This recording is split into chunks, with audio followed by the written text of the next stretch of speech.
Scholarship fee reimbursement బకాయిలను వెంటనే అమలు చేయాలి. కామారెడ్డి బీసీ డిక్లరేషన్ ను అమలు చేయాలి. కామారెడ్డి బీసీ డిక్లరేషన్ ను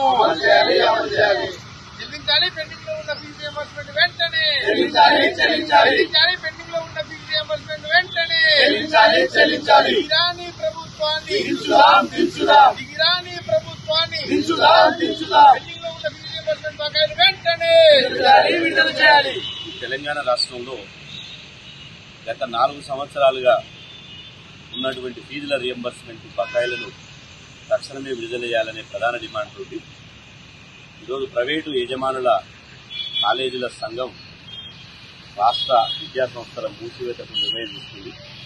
ఈరోజు తెలంగాణ రాష్ట్రంలో 2000 ప్రైవేటు డిగ్రీ కాలేజీలు, అదేవిధంగా ఇంటర్ కాలేజీలు, ఇంజనీరింగ్, ఇతర వృత్తి విద్యా కాలేజీలకు తాళాలు పెట్టింది.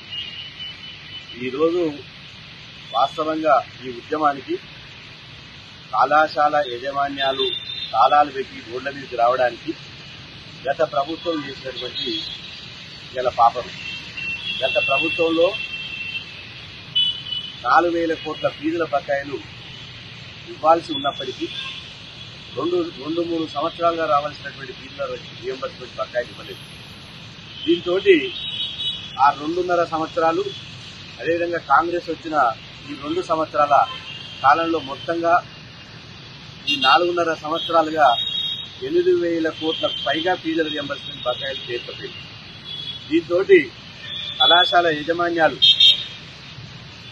తమ ఫ్యాకల్టీకి కనీసం వేతనాలు, జీతాలు ఇవ్వకుండా, కనీస ఎక్స్పెండిచర్ లేకుండా, ఓవైపు పేద విద్యార్థుల దగ్గర ఫీజులు వసూలు చేయలేక, అటు ప్రభుత్వం ఫీజుల రియంబర్స్మెంట్ బకాయిలు విడుదల చేయకపోవడంతో గత్యంతరం లేక వాళ్ళు ఇలా మొదటిసారి కళాశాలలకు తాళాలేసి రోడ్ల మీదకి వచ్చింది. కాబట్టి కళాశాల యాజమాన్యాలు చేసేటువంటి ఈ ఉద్యమానికి మా బీసీ సంక్షేమ సంఘం నుంచి సంపూర్ణ మద్దతు తెలియజేస్తున్నాం.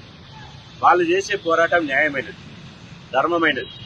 ఫీజుల రియంబర్స్మెంట్ బకాయిలు ఇవ్వాలని మేము గత 4-5 సంవత్సరాలుగా పోరాటం చేస్తూనే ఉంటున్నాం.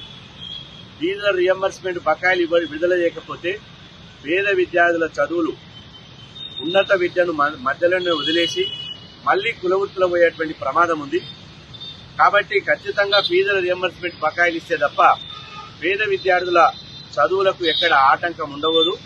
కాబట్టి ఫీజుల రియంబర్స్మెంట్ బకాయిలు ఇవ్వాలని చెప్పి మేము గత ప్రభుత్వం మీద పోరాటం చేశాం.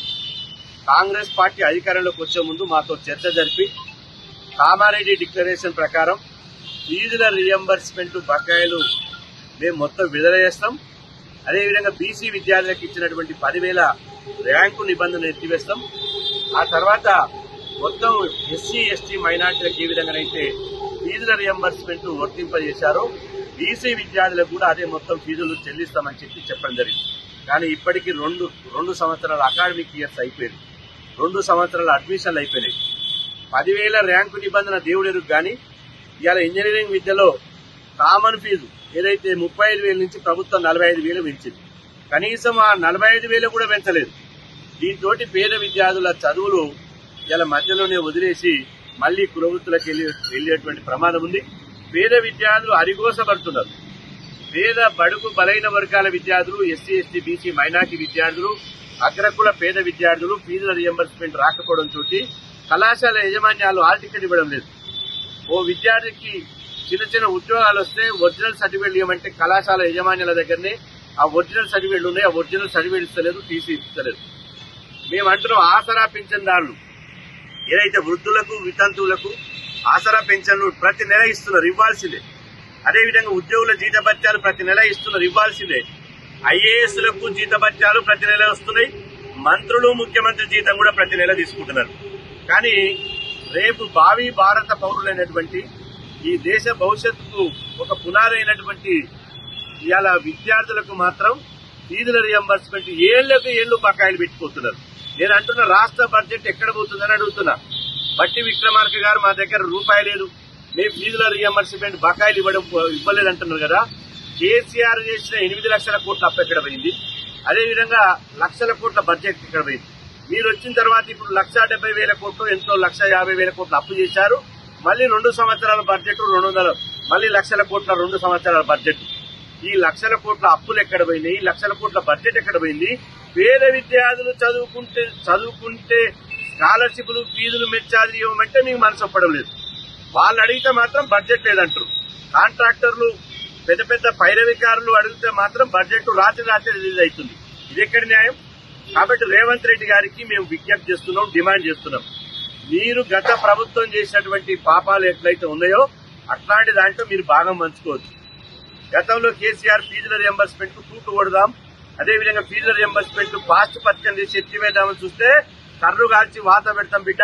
ఫీజుల జోలికి వస్తే నెదురుమల్లి జనార్దన్ రెడ్డి పీఠం ఎట్టగూలిపోతుందో ఈ పీఠం అట్ట కూల్చేస్తామంటే దెబ్బకే భయపడి ఫాస్ట్ పథకాన్ని రద్దు చేసుకుని తోకబొడుచుకున్నాడు. మళ్లీ మీరు వచ్చి 2 సంవత్సరాలు అవుతుంది.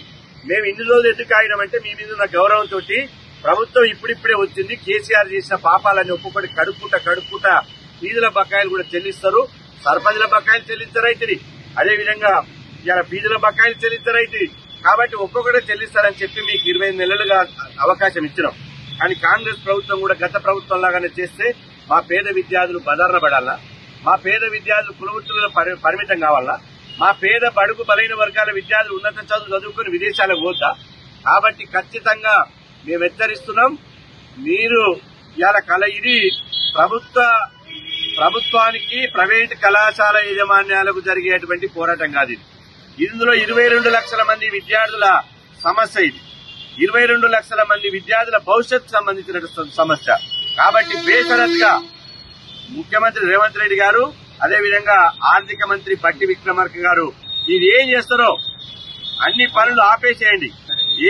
ఎలాంటి లాభం లేనటువంటి పనులు ఆపేసేయండి. ముఖ్యంగా ఫీజుల రియంబర్స్మెంట్ బకాయిలు ఇచ్చేయండి.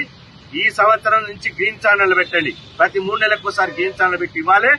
లేకపోతే ఫీజుల రియంబర్స్మెంట్ ఇవ్వకపోతే మాత్రం బరాబర్ ఇవాళ సచివాలయాన్ని 1000 మంది విద్యార్థులతో ముట్టడిస్తాం.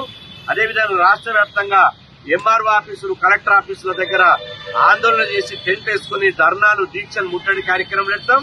అంతిమంగా 5 లక్షల మంది విద్యార్థులతోటి హైదరాబాద్ దిగ్బంధం పెడతామని చెప్పి సందర్భంగా హెచ్చరిస్తున్నాం.